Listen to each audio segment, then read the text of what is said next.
तपाईहरुले मेरो नेपाली किचनमा स्वागत छ। आज म मुला, आलु र काँक्रोको अचार बनाउन जान्दै छु। यो बनाउन एकदम सजिलो पनि छ।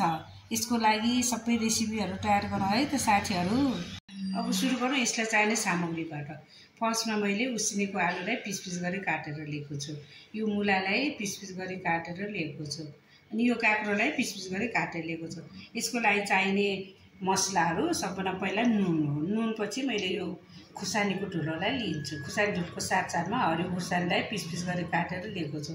यो बेसार, यो धनिया, यो काटी, यो मेथी, यो तेल, खैरोटीलाई भुटेर पिसेर लिएको छु।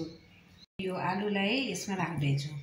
आलु राखेपछि काँक्रोलाई लिँदै छु। काँक्रो यस्तो काँक्रो राख्दै छु।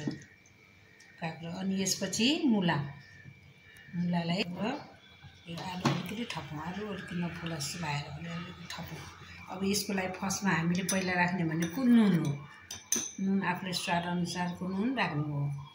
नुन राखेपछि नुनको पछि खुर्सानी। खुर्सानी पनि आफूले चाहिने अनुसार अब कतिको पिरो खानुहुन्छ त्यो अनुसार खुर्सानी राख्ने हो। अनि खुर्सानी पछि हामीले अब तिल, यो तिललाई यहाँ राख्दियौ। तिल राखेपछि आफूले कति चाहिन्छ त्यति तिल लाग्यो। तिल राखेपछि यसलाई यसरी अलि साँधौँ। यस्तो साँझिसकेपछि अब यो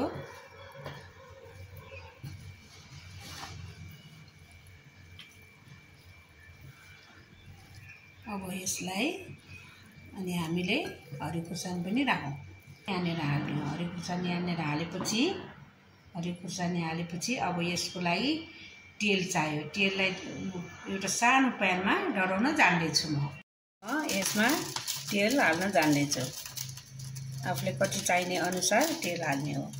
तेललाई अलिकति डढेपछि अलि डढ्न दिनुपर्छ यसलाई। थोरै मेथी हालिदिने। मेथी हालेर मेथी पुराउने। मेथी फुलिसकेपछि यसमा अलिकति बेसार हालिदिने। मेथी कालो भएपछि हामीले त्यसमा अलिकति ब्राउन मेथीलाई एकदम कालो कालो गर्नुपर्छ। मिठो स्वाद आउँछ। बेसार हाल्नेछु। बेसार चाहिँ तेलमा राख्नुपर्छ किनभने काँचो बेसार अलिकति मिठो हुँदैन। यसले हरियो खुर्सानीको लागि यस्तो झान्दैछु। झानिसकेपछि यसलाई यस्तो गरेर अब यसलाई यस्तो चलाइदिनुपर्छ। मिठो स्वाद आउँछ।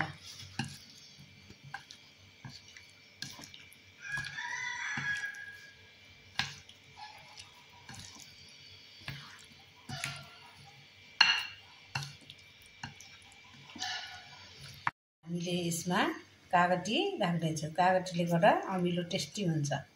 आजकल यो गर्मीको मौसममा एकदम कागती राख्यो भने मिठो हुन्छ।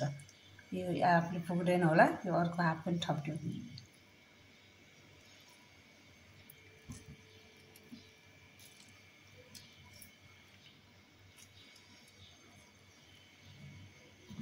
यसलाई हामीले यसरी राम्रोसँग चलाइदिनुपर्छ।